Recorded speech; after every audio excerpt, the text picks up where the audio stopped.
మేము కూడా రేవంత్ రెడ్డినే ఫాలో అవుతాం. ఏపీ అధ్యక్షుడు పల్లా శ్రీనివాస్. సినీ పరిశ్రమ ఏపీకి వస్తే స్వాగతిస్తామని టీడీపీ ఏపీ అధ్యక్షుడు పల్లా శ్రీనివాస్ అన్నారు.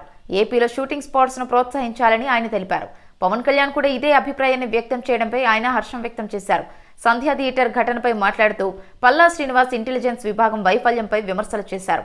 ఇలాంటి ఘటనలు మళ్లీ పునరావృతం కాకుండా చూస్తూ ఫిల్మ్ స్టార్స్ పరిస్థితిని అంచనా వేసి చట్టబద్ధంగా వ్యవహరించాలి అన్నారు. ఆ సమయంలో అల్లు అర్జున్ అక్కడికి వెళ్లడం తప్పు అని వ్యాఖ్యానిస్తూ బాధిత కుటుంబాలకు సహాయంగా నిలవాలని సూచించారు. ఇక మరోవైపు తెలంగాణ సీఎం రేవంత్ రెడ్డి టికెట్ ధరలు పెంచకపోవడం, బెనిఫిట్ షోలను అనుమతించకపోవడంపై సిపిఐ రాష్ట్ర కార్యదర్శి రామకృష్ణ అభినందనలు తెలిపారు. చంద్రబాబు కూడా ఇదే విధానాన్ని తీసుకోవాలి అంటూ డిమాండ్ చేశారు. మేము కూడా రేవంత్ రెడ్డినే ఫాలో అవుతాం. ఏపీ అధ్యక్షుడు పల్లా శ్రీనివాస్. సినీ పరిశ్రమ ఏపీకి వస్తే స్వాగతిస్తామని టీడీపీ ఏపీ అధ్యక్షుడు పల్లా శ్రీనివాస్ అన్నారు. ఏపీలో షూటింగ్ స్పాట్స్ ను ప్రోత్సహించాలని ఆయన తెలిపారు. పవన్ కళ్యాణ్ కూడా ఇదే అభిప్రాయాన్ని వ్యక్తం చేయడంపై ఆయన హర్షం వ్యక్తం చేశారు. సంధ్యా థియేటర్ ఘటనపై మాట్లాడుతూ పల్లా శ్రీనివాస్ ఇంటెలిజెన్స్ విభాగం వైఫల్యంపై విమర్శలు చేశారు. ఇలాంటి ఘటనలు మళ్లీ పునరావృతం కాకుండా చూస్తూ ఫిల్మ్ స్టార్స్ పరిస్థితిని అంచనా వేసి చట్టబద్ధంగా వ్యవహరించాలి అన్నారు.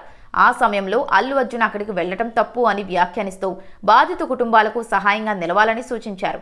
ఇక మరోవైపు తెలంగాణ సీఎం రేవంత్ రెడ్డి టికెట్ ధరలు పెంచకపోవడం, బెనిఫిట్ షోలను అనుమతించకపోవడంపై సిపిఐ రాష్ట్ర కార్యదర్శి రామకృష్ణ అభినందనలు తెలిపారు. చంద్రబాబు కూడా ఇదే విధానాన్ని తీసుకోవాలి అంటూ డిమాండ్ చేశారు.